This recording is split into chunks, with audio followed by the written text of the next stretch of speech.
Hello, this is Maria from visasinportugal.com. Because you asked for, here I am with another video. Today we are going to talk about property in Portugal.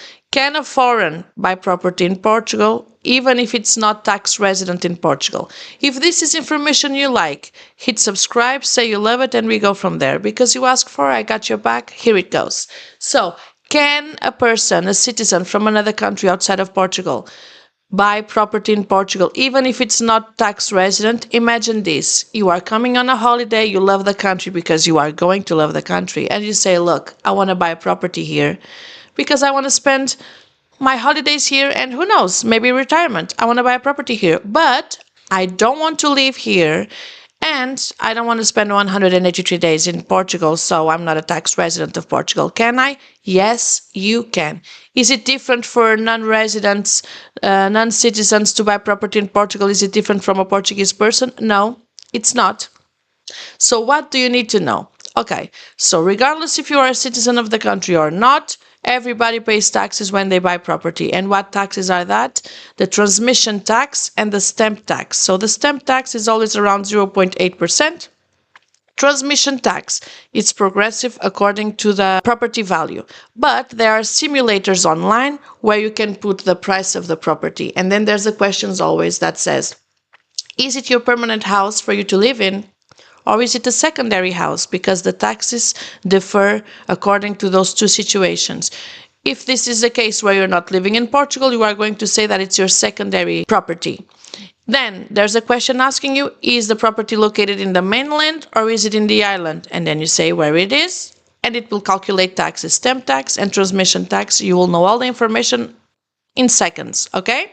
Now, what other things do you need to know? After you buy property, there's an annual tax that you have to pay to the municipality where the property stands. And depending on the municipality, the taxes differ. Can be more or less, can be the maximum, can be less. This is called IMI. It's the municipality tax. And there's a refund that you might acquire later on. You might ask for a refund of that property tax. And if you fill in the requirements, you can have the refund. If you don't have the refund, you pay an amount today. I would advise you that every year or every 2 years, you ask them to reduce the value of that taxes. Why? Because the property is no longer new. In case the property is new, you say, look, 2 years have passed, so the value of the property is not the same anymore. You need to decrease the amount.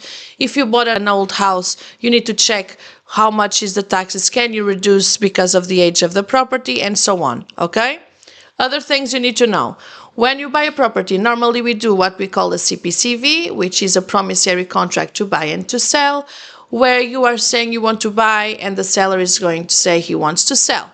You agree on an amount and you agree on an amount to pay out with the CPCV. It can be 10%, 20%, 5%, or even an amount. It's between you two.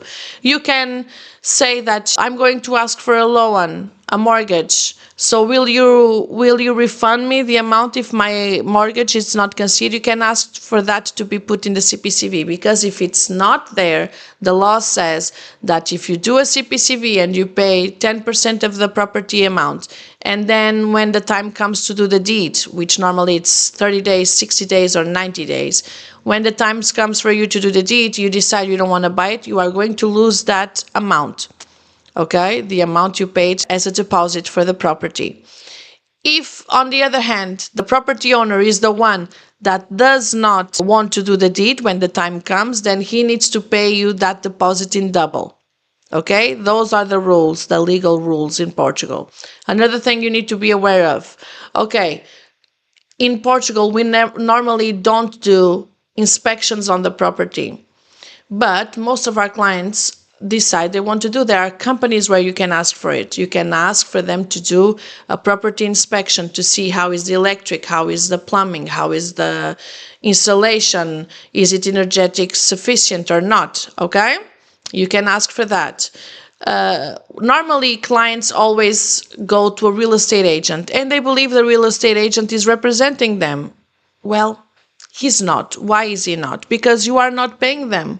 The real estate agent will get paid if he sells the property. Right there, there's a warning. If he only gets paid if he sells the property. If you decide you don't want to buy the property, he's going to receive 0 after all the work he had. So he has a lot of motivation to sell you that property, regardless if the property is up to code, if everything is correct or not. But we will discuss that in the next video. The warnings you should have when you're buying a property, okay? So that real estate agent is not representing you, and that's why you need to hire an attorney to represent you and to check all of that for you. You need to ask for an inspection and hire one yourself, and you need to ask for all the documentations of the property, okay? So you done the CPCV, you signed the CPCV, you paid the deposit. What's next? Then you have 30, 60, or 90 days. Listen, if you don't even need a mortgage, you can buy the property right there and skip the CPCV if that's something you want to do.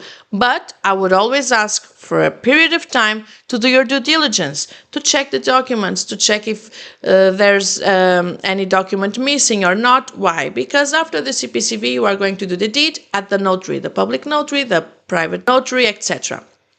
And they are going to ask you for documents such as certidão permanente, which is the ID of the property within the public notary, caderneta predial, which is the ID of the property at the tax office. They are going to ask the identification of the buyers, the identification of the sellers, if they are married or not, the identification of their spouses, and so on, so on, so on.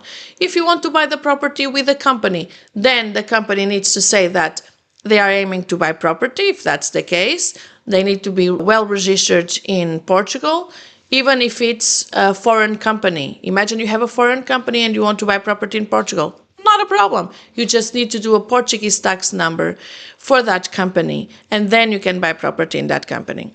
Okay? Now, what more can we say? Listen, you can buy any property in Portugal, anything you want. You just need to be advised properly. That's why here at visasinportugal.com we take property purchases very seriously, and we are big on property acquisition in Portugal. So if you need anything, let us know. We are here for you.